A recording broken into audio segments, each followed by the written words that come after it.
Fire Hellboy. Hoje vamos adentrar a uma publicação super especial. Ah, eu confesso que eu devia ter já começado um pouco antes essa publicação, porque é um recebido da nossa parceira aqui, a editora Mythos, a publicadora oficial de Hellboy, nos mandou O Hellboy, Contos Bizarros. E era uma edição que eu já estava esperando, minha gente. Porque eu já tinha essa edição, só que naquele modelo antigo, que era Hellboy Contos Bizarros edição ouro, que era uma versão gigantesca, cara. Parecia uma prancha de surf, é maior que álbum europeu. Embora era linda aquela edição, gente, eu sempre prezo prezo pelo conforto. Por isso que vocês sempre estão me ouvindo falar mal de ônibus da Panini aqui, que é aqueles calhamaço de mais de 500 páginas com capa dura, bababá, né? E eu sempre vou prezar para esses ônibus da Dark Horse e Boom Studios, né? Que ficam nas 400 páginas e estão com a capinha mole, né? Para mim, esse é o formato ideal, que é muito semelhante também ao Epic Collection. Então, odeio aquele formato, já vendi, já me desfiz e fiquei com o presentaço aqui da Mythos Editora. E, gente, hoje a gente tá adentrando nela tardiamente, né? Porque eu já recebi faz um tempo. Porque eu queria que ela encaixasse bem ali na cronologia, né? No Reading Order do Gibifari, no guia de leitura. E tem muita gente aí que faz uns guias de leitura muito horrível mesmo. Ah, pra citar um bom é o do meu amigo Batatinha Comics. Esse é um guia de leitura excelente, pode seguir, eu assino embaixo. E eu não gostaria, né, de que vocês seguissem uma Reading Order que estragasse com as surpresas. E aqui no Gibifari é a mesma coisa. Por mais, por exemplo, o Jovem Hellboy, eu queria ter colocado em outra parte. Mas visto que também a Mythos mandou pra gente, eu achei que até que valia pôr bem naquele momento ali que a gente fez logo depois do Omnibus Paragens Exóticas. Não interfere muito, mas ali já tinha explicações o suficiente para nós entendermos o que estava rolando no Jovem Hellboy. Pois bem, agora, para cobrir os contos bizarros, eu precisava falar do BPDP Praga dos Sapos. Se alguém pega e fala assim, ai, Contos Bizarros é uma excelente história para você começar a ler Hellboy. Mentira! Não acredite neste calhorda! Contos Bizarros você precisa ter um entendimento básico de Hellboy. Por isso que eu esperei a gente passar por 4 ônibus do Hellboy. A gente já passou por outras histórias, tipo Jovem Hellboy. E também o Pragas dos Sapos 1, que eu exijo que você saiba dessas histórias para aí sim começar a entrar no Contos Bizarros.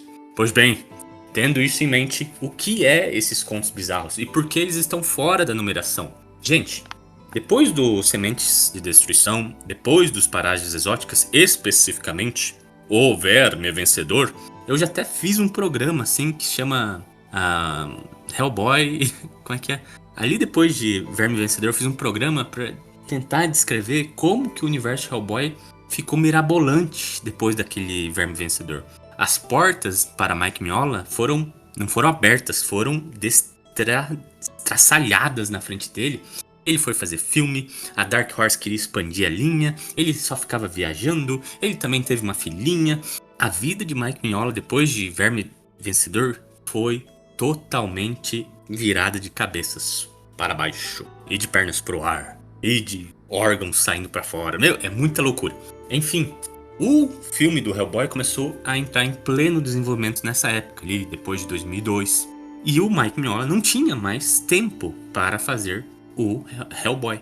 Tanto que ele dava algumas canetadas, né, para alguns argumentos para fazer lá o BPDP, que no caso era essas histórias que a gente viu ali em Praga dos Sapos, mas era quase que só argumento, e outras pessoas vinham ali preencher os roteiros. Aqui, o Mike Mignola deixou uma galera pegar o Hellboy e fazer o que eles bem entendessem com o senhor Anum-Rama. Por isso que na Dark Horse eles colocaram esse subtítulo, Contos Bizarros, para ficar muito bem separado que esses eram contos que o Mike Mignola não tinha nada a ver. Não tinha nada a ver com esses contos, por isso que eles eram, já assim, desde antes do lançamento, considerados não canônicos. Foi uma jogada bem esperta, foi uma jogada talvez não tão esperta, porque uma galera olha muito assim com olhos virados para essa publicação, tem gente que odeia, né? Aqui o Gibify ama essa publicação, tanto que eu adoro colocar esses contos dentro do cânone de Real Boy.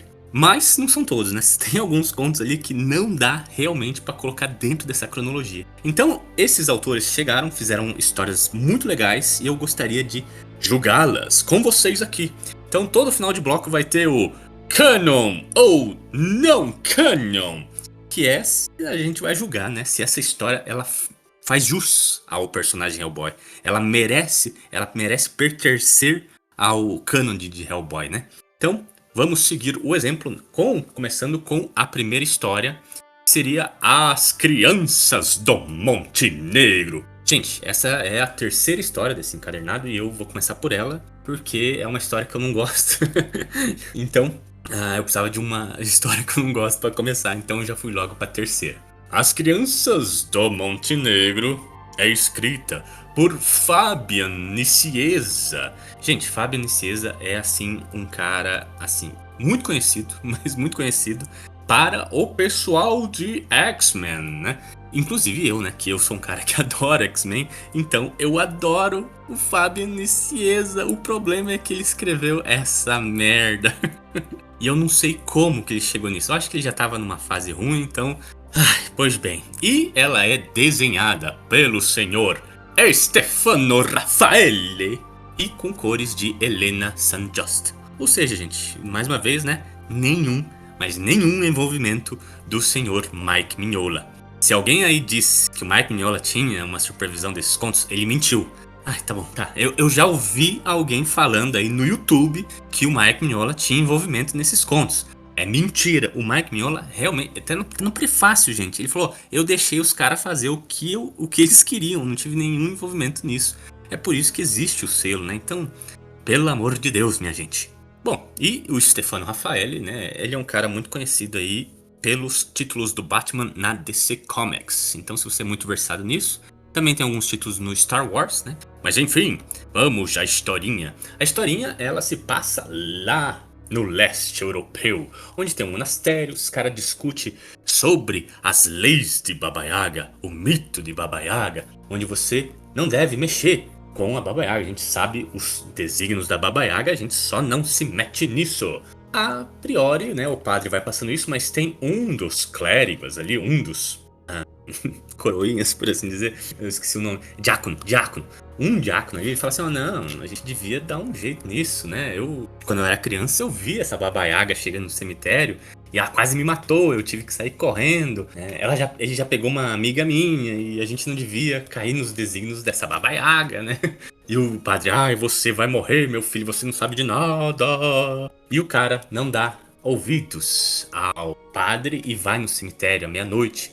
E chega realmente a Baba Yaga, né? Que ela vai lá contar os dedos dos mortos, né? Os mortos tiram a mãozinha pra fora, ela vai contando os dedos, ele fala: agora não, e eles enfrentam e o cara joga a Baba Yaga no chão e as mãozinhas, em vez de serem contadas, agarram a Baba Yaga e puxam ela pro chão. E termina assim. Então, gente, a gente viu, né, esse garoto vencendo, né, a Baba Yaga. Então, o que nos leva a nos perguntar se esse canto é um canônico ou não faz parte do cânone de Real Boy. Só por essa lutinha mequetrefe, né, eu diria que não seria canônico. O desenhista é muito bom, a Baba Yaga parece realmente um demônio. Mas a história leva a crer que a Baba Yaga é até um espírito natural, que age por impulso, age por instinto. O que no restante das outras histórias que a gente já viu aqui no Gibify e que a gente vai ver também no Gibify ao longo dos anos, não leva a crer que ela é um ser assim. Então, por isso, eu até diria assim, porra, não tá batendo com o cânone de Hellboy. O problema... Gente, quando eles estão lutando, a Baba Yaga solta assim, ó: você empenhará sua fé, Yosef Vissarionovich Desgasgo Luviligli. Primeiramente, né, desculpa aí a qualquer russo por assassinar a sua língua, mas esse é o nome de batismo de Joseph Stalin. Joseph Stalin tinha outro nome, né? E ele também fazia parte de um mosteiro na sua juventude. Ele teve todo esse lado. Então foi uma excelentíssima surpresa, né? Você chegar no final do conto. Tem sim um discurso, né, de uma pessoa renegando valores antigos, que nem a da igreja ortodoxa daquele tempo. Tem nos diálogos deles, né? Eles falam, você não vai renegar sua fé, né? E o Stalin era totalmente contra a fé, né? Também alguns paratextos falam, e ela sucumbiu pelo aço vermelho, né? Já cheio de simbolismos, cheio de signos do Exército Vermelho, cheio de signos que levariam, né, você a suspeitar que esse cara era o grande líder da Revolução Russa, né? O grande líder da Revolução Socialista Russa, né? Então, cara, isso foi muito maneiro, sabe? Então, cara, por mais que a Baba Yaga não esteja muito bem contextualizada, eu gosto que ela tenha perdido outras vezes. A gente já viu ela perder um olho pro Hellboy, mas ser soterrada pelo Stalin, cara, foi bem bacana. Então sim, esse italiano desenhou foderasticamente e o roteiro do Fabian Nicieza, né? Eu achei muito legal, cara. Muito legal mesmo. Então não, minha gente. Acho que ela não pode ser considerada como canônica, né? Por mais que eu tenha gostado da surpresinha do Stalin, a Baba Yaga destoa de tudo que a gente vai ver, ou do que tudo que a gente já viu da Baba Yaga, né?